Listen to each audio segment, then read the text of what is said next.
Senator Singh. Thank you, Madam Acting Deputy President. I rise this evening to talk about one of Australia's proudest and most important contributions to the world, the Australian Overseas Aid and Assistance Program.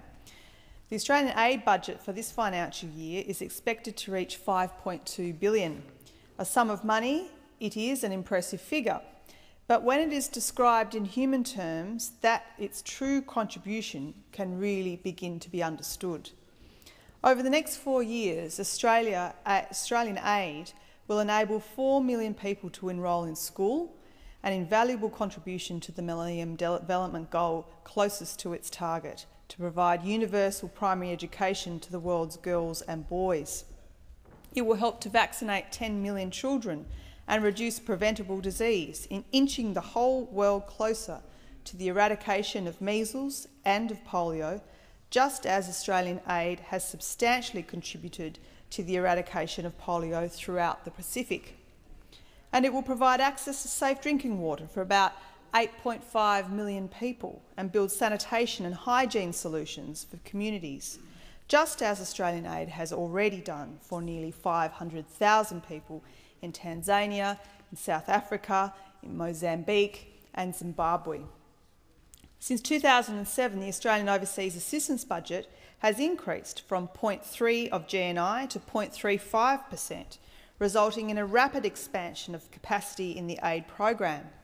Making sure that money is directed to its best possible use, that projects are worthwhile, the best value for money and delivered in a rigorous and accountable way, it's important in making sure aid gets to where it is needed. In November 2010, the government commissioned an independent review of aid effectiveness, eventually resulting in a new model of aid effectiveness that guides the comprehensive aid policy framework released in May last year. Only last month, my colleague Minister Bob Carr released the annual review of aid effectiveness for 2011-12, which makes clear that extraordinary achievements over the course of that year, underpinned by strengthened auditing and evaluation measures. Australia's aid program is still robust and flexible, able to respond to humanitarian crises quickly, as in the case of the Horn of Africa in recent years, but it also remains focused on the priority areas. Those priority areas go to 10 particular development objectives, the first and most fundamental of which, of course, is saving lives. Along with other priorities, from promoting opportunities for all to supporting sustainable economic development, Australia's aid targets are consistent with the Millennium Development Goals and contribute towards their targets. We are now less than 2 years away from the deadline from the achievement of these targets, and although considerable progress has definitely been made, it is clear that, clearer than ever more, that there is still very much more to be done. All indications are that not one fragile and conflict-affected country, including those which receive substantial assistance from Australia, such as Afghanistan, Pakistan and Papua New Guinea, is likely to achieve the Millennium Development Goals. Development objectives are often correlated. The achievement of gender equality and inclusion tends to result in better and more universal education, which results in a more productive and equitable workforce and economy, and to a subsequent improvement in health. Where conflict or social inclusion hampers any one of these steps, development tends to slow or halt across the board. But while the delivery of aid in these often dangerous and tenuous circumstances is a fraught process, it is amongst the most important work that Australia can do in terms of development, humanitarian support and nation building. And it's a long-term goal involving support for cultural and systemic change that is needed. However, it's not only particularly fragile countries that are in need of Australia's assistance. India is now the largest democracy in the world and has made huge leaps both economically and socially. In just the past week, India celebrated the second year without a case of polio reported throughout the country, an achievement that can only be considered an extraordinary success and one partially attributable to Australia's considerable donations to the Global Polio Eradication Initiative. And yet, still around 40% of the country's population lives in poverty, and water, sanitation and hygiene issues continue to fundamentally limit the capacity of communities to develop. Until recently, AusAid maintained an office in India's capital in New Delhi. Owing to a number of circumstances, including a hesitance by India itself to receive aid, that office and country program are now ending. I hope that India's cooperation, including sharing in the deep experience and expertise of Australia's development coordinators with Australia, will not totally cease as a result of that decision. Better cooperation between international communities is part of a development agenda, and there is no clearer example than the work going on within the AusAid Bridge program. Supported by the Asia Education Foundation, the Building Relations Through Intercultural Dialogue and Growing Engagement Bridge program gives schools in Australia and in Indonesia the opportunity to participate in comprehensive teacher exchanges, sharing experiences and culture, as well as language and teaching skills.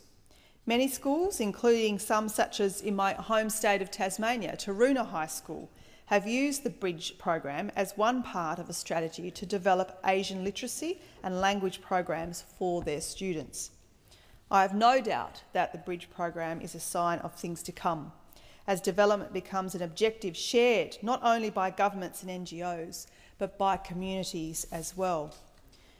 Madam Acting Deputy President, while the Australian community has a commendable history of generosity as donors and givers, our government still has a moral obligation to lead with respect to overseas development assistance. In the year 2000, then Prime Minister John Howard pledged Australia to the international target of aid spending of 0.7% of GNI by 2015.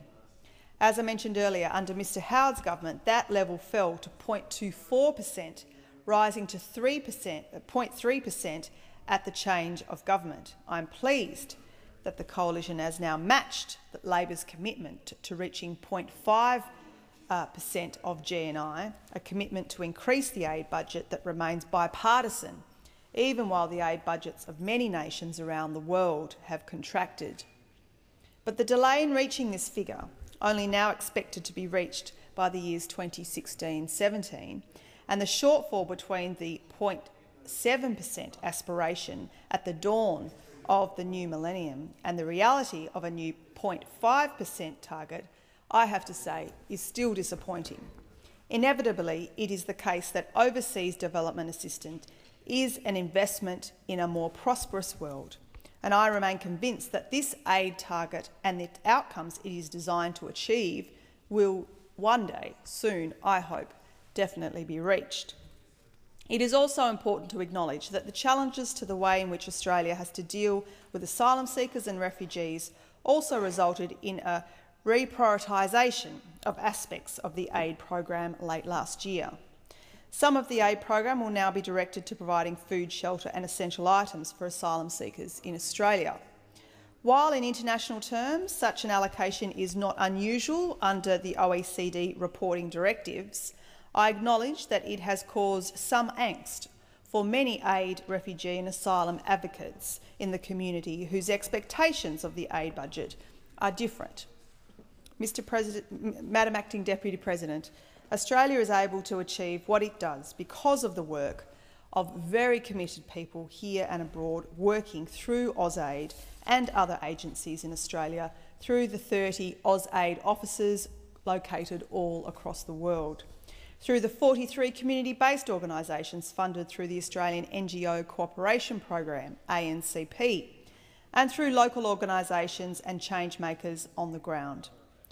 As I described in my first speech in this place, our aid achievements are truly 1,000 quiet hopes delivered by 1,000 quiet heroes, and I want to commend the Australian aid program and all that it does achieve.